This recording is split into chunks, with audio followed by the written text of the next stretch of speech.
Welcome to U.S. Rugby Happy Hour Live. Interviews with the biggest names in American rugby. The New England Free Jacks, Major League Rugby champions. One-on-one to score. Here are your hosts, Bill Baker and that other guy. Hey, everybody. Welcome to the show. Thank you so much for tuning in. This is a very, very special show, Fitzy. You know why? Because you didn't even answer my question. You know why? Because we're in the middle of our best of section of the season, right? So season 4 typically actually ended like 2 weeks ago. So last week we ran our first best of episode, which was with AJ McGinty, which was a great episode. And very, was it AJ or Mike Friday? No, it was Mike Friday. Mike Friday. I just gave away who the next one is. AJ McGinty. Bill, easy on the eggnog. No, it was Mike Friday, which is actually timely. You know, he's the former USA men's sevens coach, and most of you know that we have Nia Toliver coming on, who's I wouldn't say new to the USA program, but new to the HSBC series. So we're going to talk to her in a few minutes. Yeah. I'm excited about it, and the reason why, like Fitz, like I'm saying, is this is usually a best of. We're getting ready for season 5 coming out next month, and the Open just reminded me we need to update the Open for season 5. Yeah. But we're cutting into our best of to do this interview because I think it's we need to, all right? Yes. Yeah. As popular as the USA women's side is right now, or women's sports is growing in this country everywhere else, especially rugby. I think it's a very important show to do, and to do live and to do right. Right. Yeah. Right. But yeah, just for season 5 coming up next month, we've got some great topics. We've already been lining up. We already have guests lined up for shows beginning sometime in January. We haven't picked a date yet, but we'll do that. Lots to talk about. Lots going on next year in Major League Rugby, USA Sevens, men's 15s, all that stuff. Women's, PWR, the PR Sevens, Women's Elite Rugby. Women's Elite Rugby. Rugby World Cup qualification 2027. College rugby. 2025. I mean, yeah. I think we should do youth rugby. We can do an too. entire episode of just highlights of my college career if you want to. It might be a short episode, but we could, if you. No. No. So, anything you need to share with our listeners right now, Fitzy? I mean, I'm ready to go, but if you need to share anything, let's go. We're good to go. Yeah, let's go. All right. Am I supposed to? Why am I? Did I miss my mark? Am I supposed to be sharing something? No, I thought you were giving away $1 million for the holidays to one of our lucky listeners, but yeah, I owe you. No, yeah, that's a keeper. All right, $1 million in Monopoly money. Even that's expensive. So usually the last couple of live episodes, Fitzy, as you know, we have produced, or not us, our jingle writing team has produced an intro song for our guest. However, since it is the holidays and typically, honestly, we are off, they're off also. They're off doing whatever else. So we didn't get a chance to do an original jingle song for today's guest. Hope she's not mad. We will make it up. So it's been going well. People have enjoyed the jingles, and we will be setting up a Spotify playlist this next season, season 5, with our jingles, and possibly releasing them all on, an 8 CD pack for $18.99.99. They don't make CDs for easy anymore, payments. though. They do vinyl No. now. That's the big thing. Vinyl's back. Back in your heyday. Yeah, back in your heyday. 8 tracks. No, that's not my heyday. I'm not that old. All right, let's do it. Our guest is Bill. waiting for us. We have with us today a rising and American Rugby 7 star. I mean, hit the scene running, literally. Let's all welcome Nia Toliver. Hey, Nia, how are you? Good to yourself? We're great. We're so excited to have you here. And I know we briefly spoke before we went on the air here, but I hope you're getting some downtime. It's the holidays. I mean, you had a heck of a last few weeks here. I mean, please tell me you're getting some downtime. Yeah. So we had like a week of no training, basically, which included travel. So we had like maybe about 5 good days of rest, but now we're remote training. So, which I understand because like Perth is around the corner, so we can't afford to take that much time off. Yeah. So what does time off look like? Because I gotta imagine, as you mentioned, you can't, because Perth is right around the corner. That do you have to maintain some like baseline fitness? Like Bill and I can have an extra cup of eggnog, but I can't imagine that is necessarily in the cards. So what does time off look like? Yeah, so we have remote training, which is basically conditioning and a gym, and we have that 4 days a week. Yeah, but we're not showing up to the center every day, so that's why it's time off. Yeah. Is that where you are? Are you based out there? Yeah, I live in Chula Vista. That's where the we train in San Diego, yeah. Oh, right. Mm-hmm. So Fitzy, we write down a few notes for these shows, and we have some jeez, I can't say the word. Cosmology information to talk about here for a second. So we had Alona Mara was on our show a year ago, whatever. She's the biggest rugby star right now. And now, just 2 stops into the HSBC series this year, you're the brightest and newest star. So there you go. There's our star reference. The planets are aligning right now for us, hopefully for you, on the USA 7 squad. So we had to get that out of the way. It was very important for us to mention that. So Nia, how are your Instagram numbers since you started? No, I'm just kidding. Let's not go there. No, but seriously, are they going up? Are they going up? Yeah, I'm getting a couple here and there, yeah. So yeah.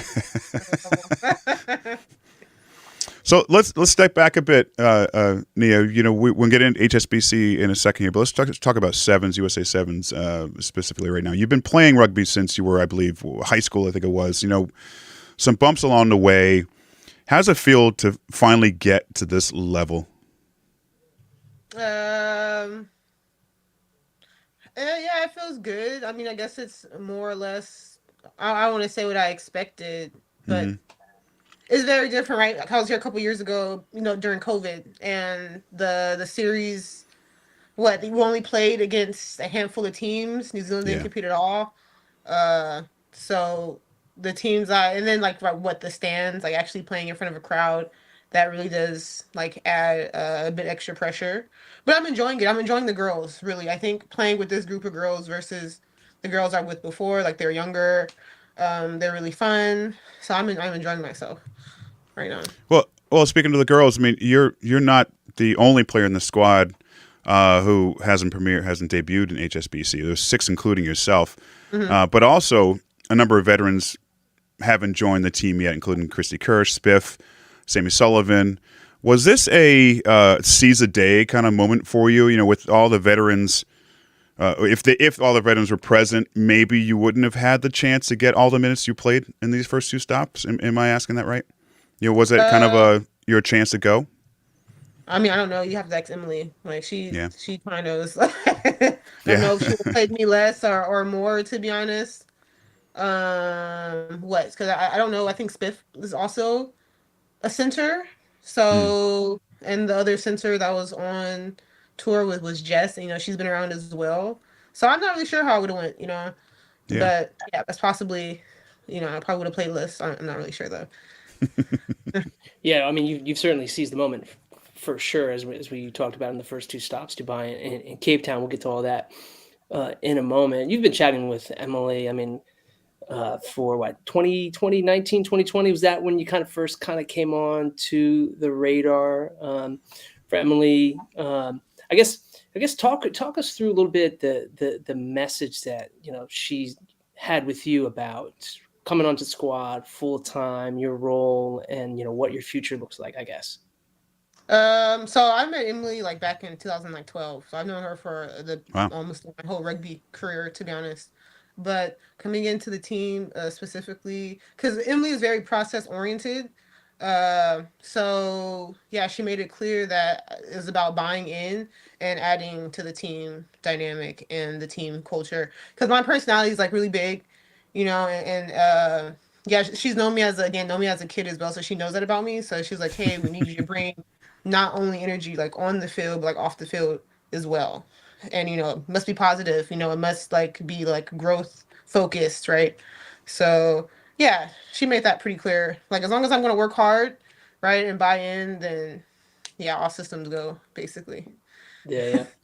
That's great. We've had a number of conversations, and I think with the women on the team. And I think what I have found that has most resonated with me is just how much of cohesion there is with the group, even if there's been like some changes, just like the camaraderie or the built-in, right? When you're battling out year over year. I guess when you first came onto the scene, if you will, were there any like teammates that maybe kind of like took you under the wing or mentored you in a way?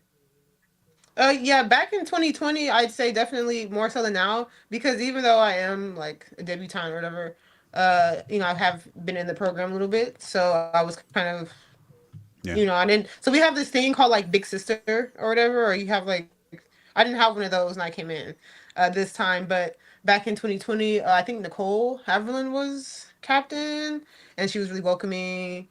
Also players like Naya and Chetta, uh like Jazz Gray, even like people who are just kind of you can lean on. And like me, Naya and Jazz, we all kind of played the same position, and we had a really like healthy competition, like we would talk mess, but it would be like it's good though, it's like it's laughs, like we're all like going for it. So and I thrive in that kind of environment. It wasn't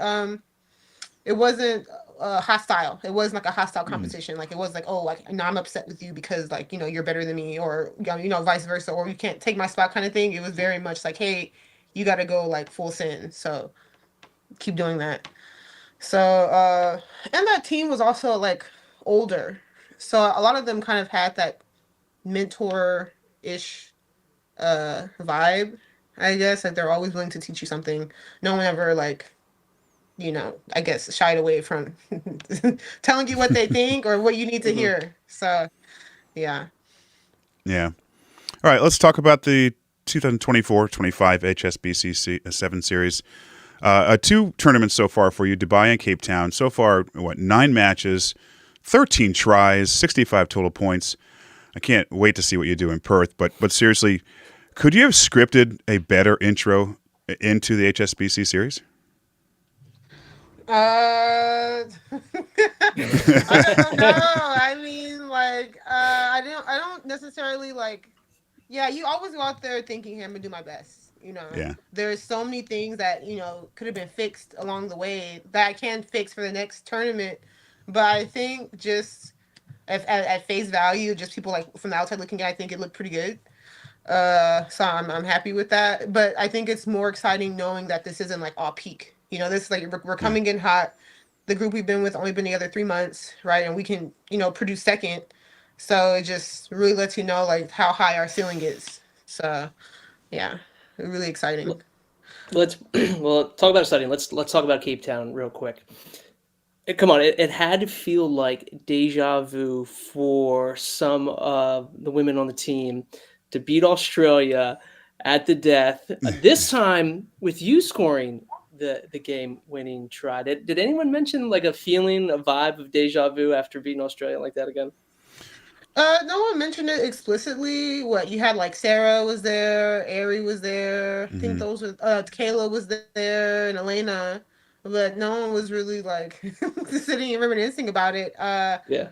Yeah, but we were all proud. I think we're all just stuck in the present moment, to be honest. Yeah. Yeah. Wait. So I think people are downplaying your winning try a little bit here. And I say that because it wasn't just that try. I mean, you're down 19-7. You scored a superb try. And then you earned a turnover that set up Alyssa's try, with 2 points behind now. I watched this a few times. And then you earned a penalty, which helped set up the attack, which led you defending off a few players, including Levi Madison scoring the match-winning try. I mean, come on. That's a pretty impressive second half for the team, and including you. I mean, are you thinking at all? I mean, of course you're thinking at there, but I mean, when you're doing this, you had to been, your adrenaline must have been so high and so excited after scoring that first try, setting up, earning that penalty, and then scoring the winning try. I mean, can you just talk about that second half at all? Yeah, definitely. I mean, even though we were down, like you said, it didn't feel like we were down, to be honest. It wasn't like, oh no, we're like a couple of points behind. It was like, yeah, what's next? Like we do a lot of mind gym, I think kind of an obsessive amount, to be honest. So I'm always thinking, like literally, what am I doing right now? Connection. Okay, am I in line with my teammates? Okay, I got to catch the ball. Okay, I'm gonna. Yeah, it's very process based. So I'm kind of sitting there thinking about what I need to do in the moment constantly, if that makes sense. So it's Yeah. always just, yeah, catch, run. How is this line going to bring this defender in?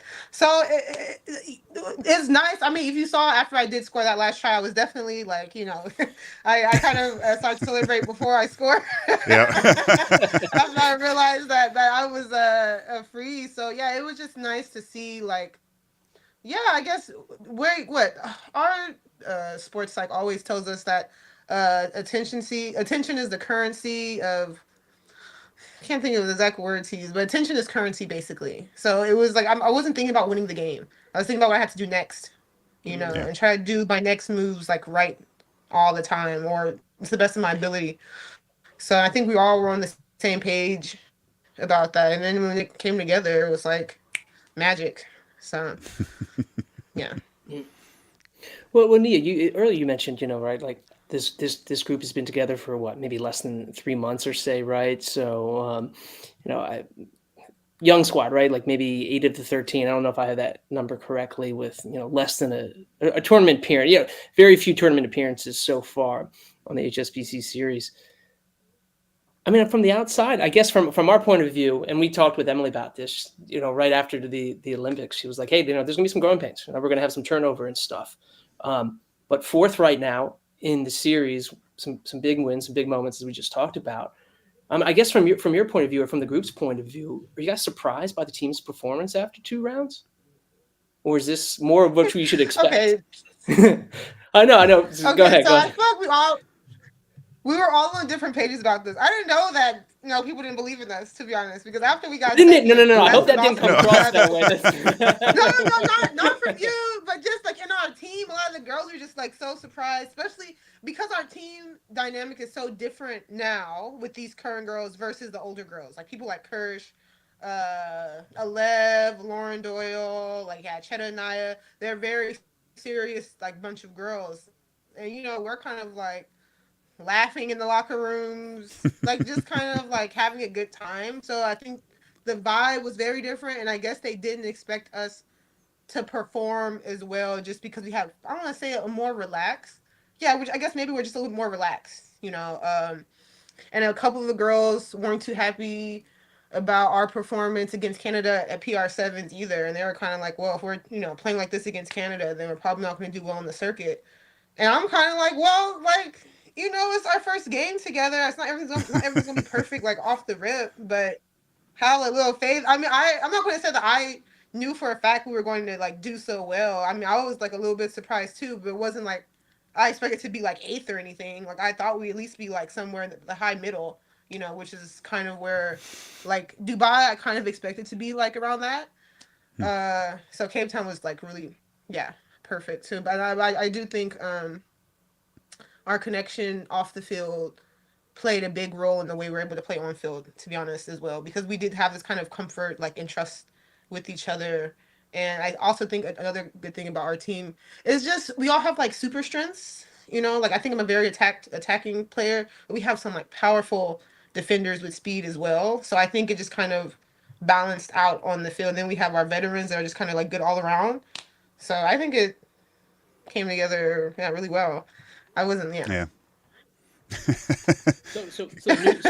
I guess a new 4-year cycle, right? And I guess you talked a little bit about some of the maybe more relaxed or just a good mix of playing styles. But I guess what kind of identity is the team maybe trying to establish in this next year, carrying forward the next few years going into LA? The first thing that comes to my mind is adaptability. I think, like when Emily had mentioned, like we're gonna have like growing pains, right? Like turnover, like different players coming in. But I think that we've proven that we're able to adapt to the changing of players. Like, 'cause, it might be a different squad in Perth as well. Like, who I think Kerr should be available again. Maybe, not sure.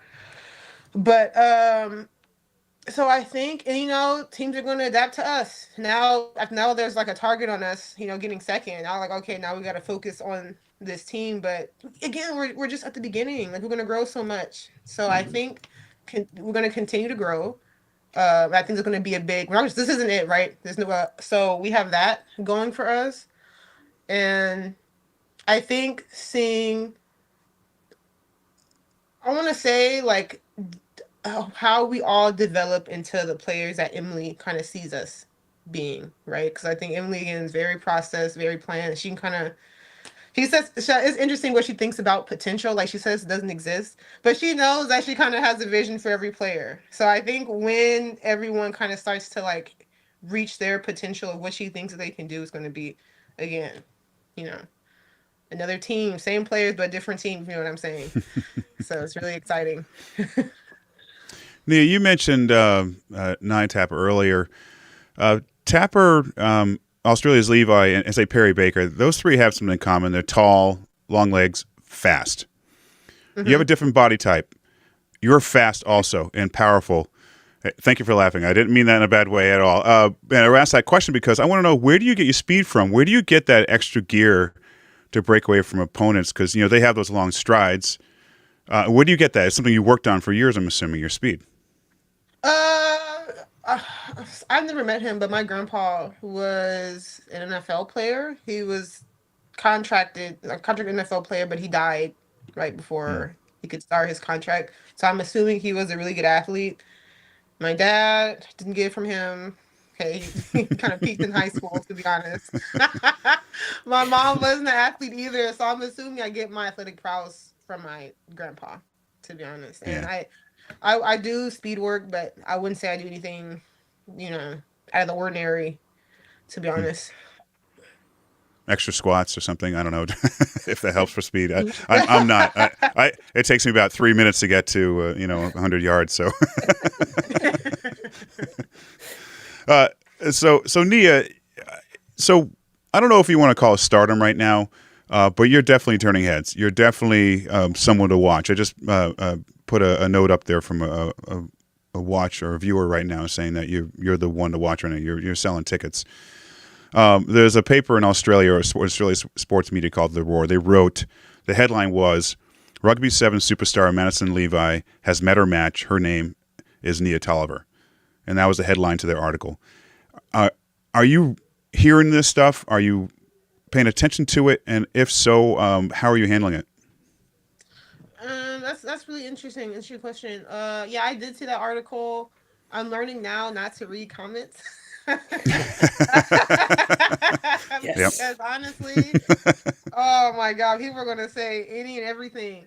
I think the role I play right now on the team, and what I hope to grow into more, is kind of a role I played over the course of my rugby career. Like, even like from a young age, playing in high school, I was kind of like a pillar player for my team to lean on. And we made documentaries in high school, and that came with a lot of feedback as well. So, and then also when I played in Japan, kind of a pillar player for my team, and that came with a whole lot of, this and that. Obviously, it's bigger here, it's a bigger stage, but I think the stuff that I've gone through over the course of my career has kind of prepared me for this in a sense. So, again, not reading the comments. And, like that headline, me and Madison Levi are two different players, right? We're both fast, which is probably why they're like, oh, yeah, let's put this. But, I mean, come on, let's score 15 tries and Dubai, you know what I mean? So she's in a league of her own. But I do appreciate, people like shouting me out and like giving me that kind of love and like belief. So, I'm taking the good away from it and like kind of like propping myself up a bit, but not letting it get to my head like, oh yeah, I'm like, you know what I mean? So well, Neil, let Bill and I toot your horn for you, so you can focus on continuing to play great. So, speaking of that, let us gaze ahead a little bit. Let's go into the future. LA Olympics in 2028. We're all very much excited about that. That's still nearly 3 years away or so. Obviously, a lot can happen between now and then.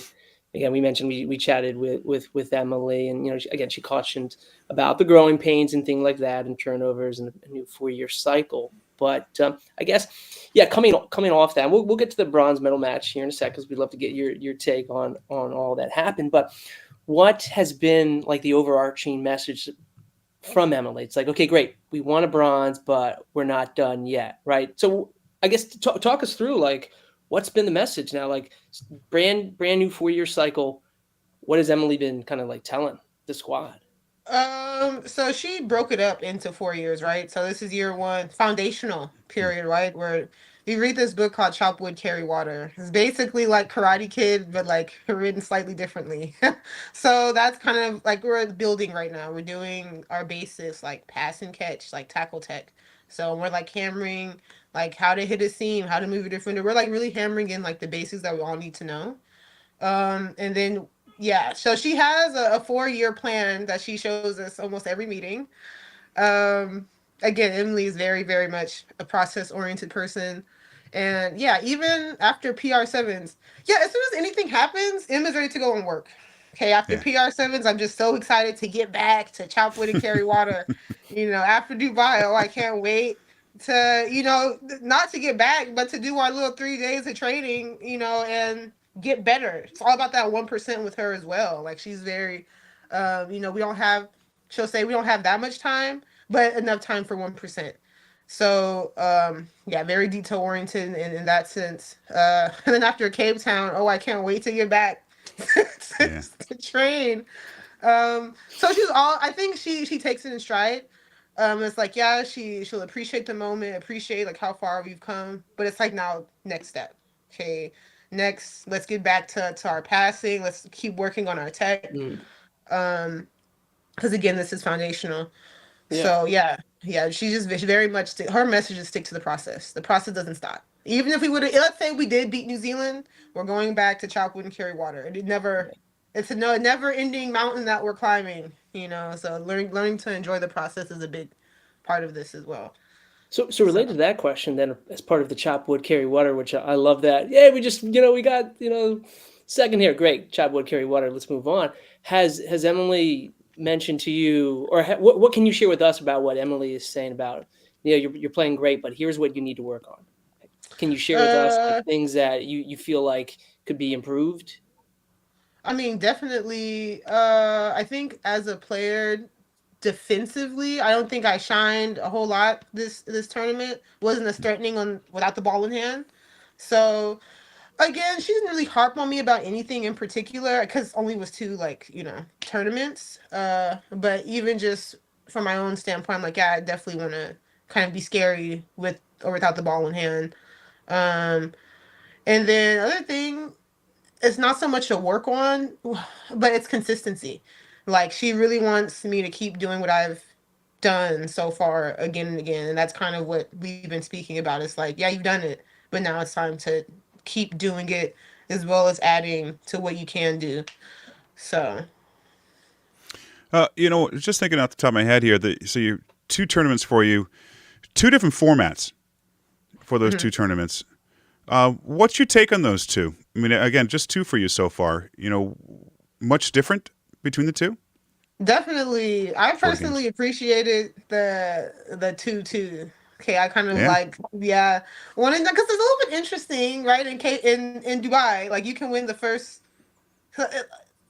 Look, all respect to all the teams, right? In our pool, we had Spain, GB, and France, and we beat the GB, we beat Spain, we lost to France. France lost both their games to GB and Spain. And they got third, so they beat us. They got third, so it's just like because they give like I don't know how it works, but apparently you get a bonus point for not losing by such a margin. To me, that was just a little bit too much.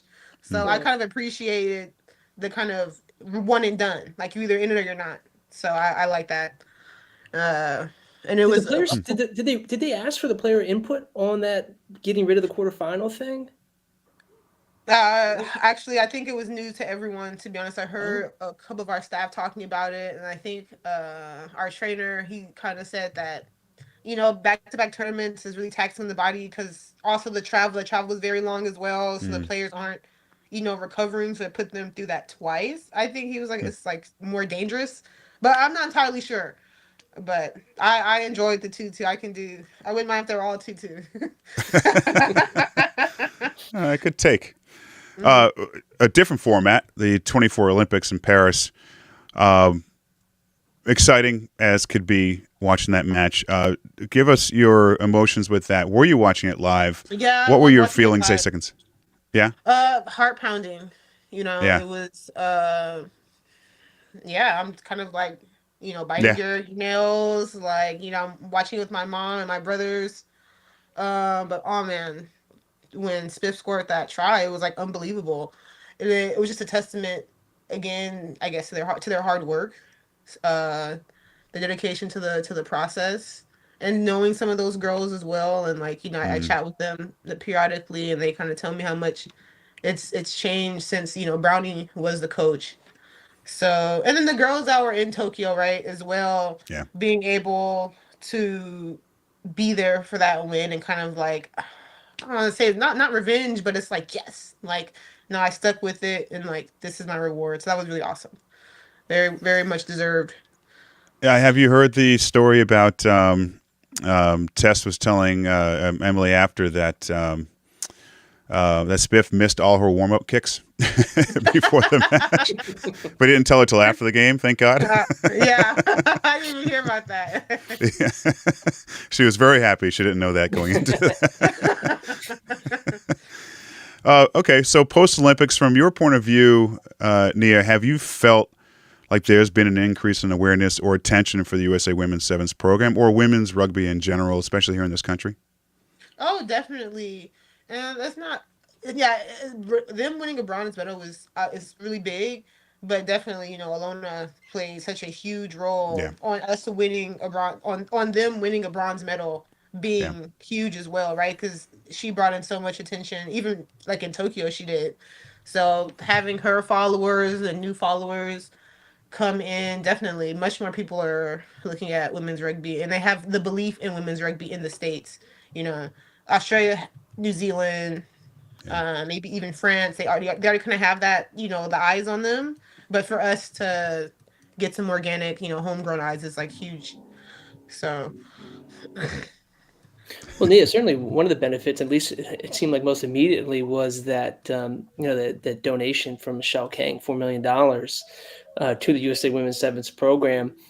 Has your group started seeing that benefit already? I don't really. I mean, I don't think we really get the Are they money paying you until more money, stuff Nia? Are comes. they paying you more money? Yeah, there's no big We check, no haven't big check really in your room there. seen a big turnover. They did increase the caps of the salaries by a Oh, bit, good.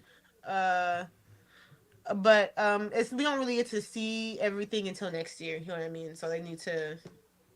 Um, yeah, we're not really sure how the money's going to be allocated. I know a little bit went to. I don't say a little bit. Some went to, I think, increasing our salary caps. But we don't know how the rest is going to be distributed. To be honest, yeah. Nia, before you go here in a second, I was reading about you. You spent some time in Japan. We talk about that. And that was a few years back, of course. Talk about why that decision to play in Japan. I mean, you were pretty young, or actually, you were young when you played somewhere else, Christchurch, I believe it was, if I read that correctly, for a Mm-hmm. while. I mean, you must have had great support behind you with your family to allow you to go off that far. But then talk about that experience in Japan. One thing led to another. Actually, like the Christchurch experience took place when I was still in high school, and I was over there for I think 6 months. And I was at an international rugby program. The program coordinator is actually who got me into Japan my first Yeah. time around. It was with his old team. And it was like I had torn my ACL back in 2016. So after I healed, I was able to go the beginning of 2018. Yeah. So after I was healed, I went in 2018, and I was in Hokkaido for 2 years. Came back, right, and I was in the U.S. team 2020, 2021, and then left again in 2022 because, well, the contracts were bigger. Like Mm. after, Wow. like yeah, this the setup was a little bit more well-rounded than what USA could offer.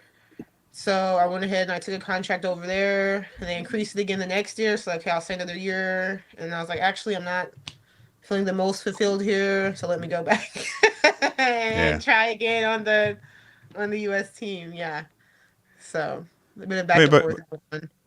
but culturally, it must have been a great trip. You know, I think everyone should leave this country at some point and learn other cultures. So, I mean, off the pitch, Nia, was it a culture shock for you?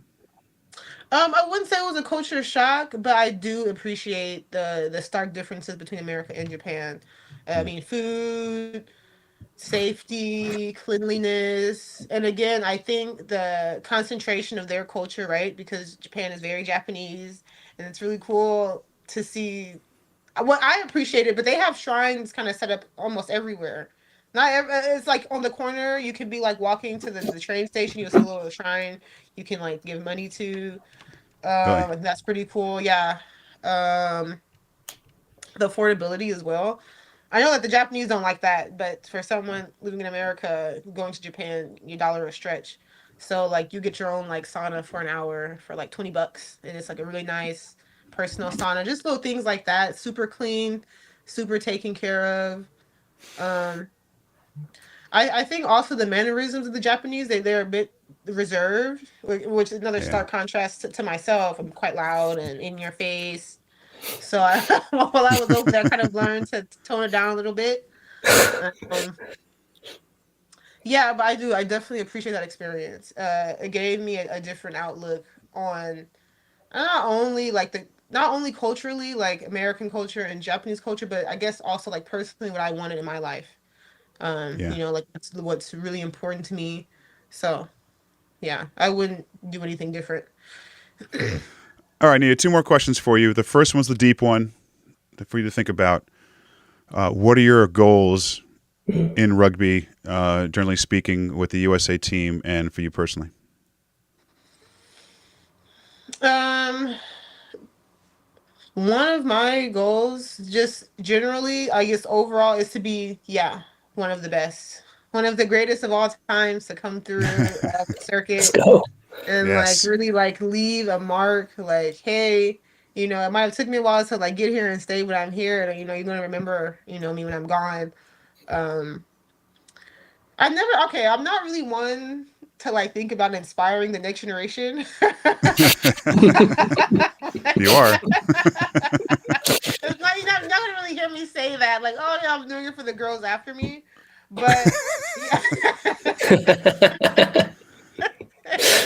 But I guess I guess I am in a sense too, because I just visited my school a couple of weeks ago, and just seeing how much my high school rugby program has grown and the talent there, not just rugby players, but like the arts program, like they have golfing and boating. But seeing how important it is for people to have opportunities, and maybe have like me being where I am will show them like how far they can take whatever they do. So I do want those kids to feel empowered, like, hey, Nia, 2016 graduate, and she did a big time in her sport, whatever sport they choose, that they can do it as big as they want to. So that's also another goal. All right, here it is. The biggest question of the day. Who did you room with in these first two stops? And what can you tell us about them that's annoying? And what do they do? Do they clip their fingernails on the bed? What do they do? Yeah, we need some dirt here. Listen. I hope nobody watches this. Oh, there's millions. This is broadcast worldwide, global. My roommate was Autumn Cicero. She's number 20. And I picked her. Okay, so I picked her as a roommate. I'm like, yeah, like this would be good for me to have someone because she's kind of a involved player, right? Very much on time and involved in your business. Your business. Oh my God, I love you.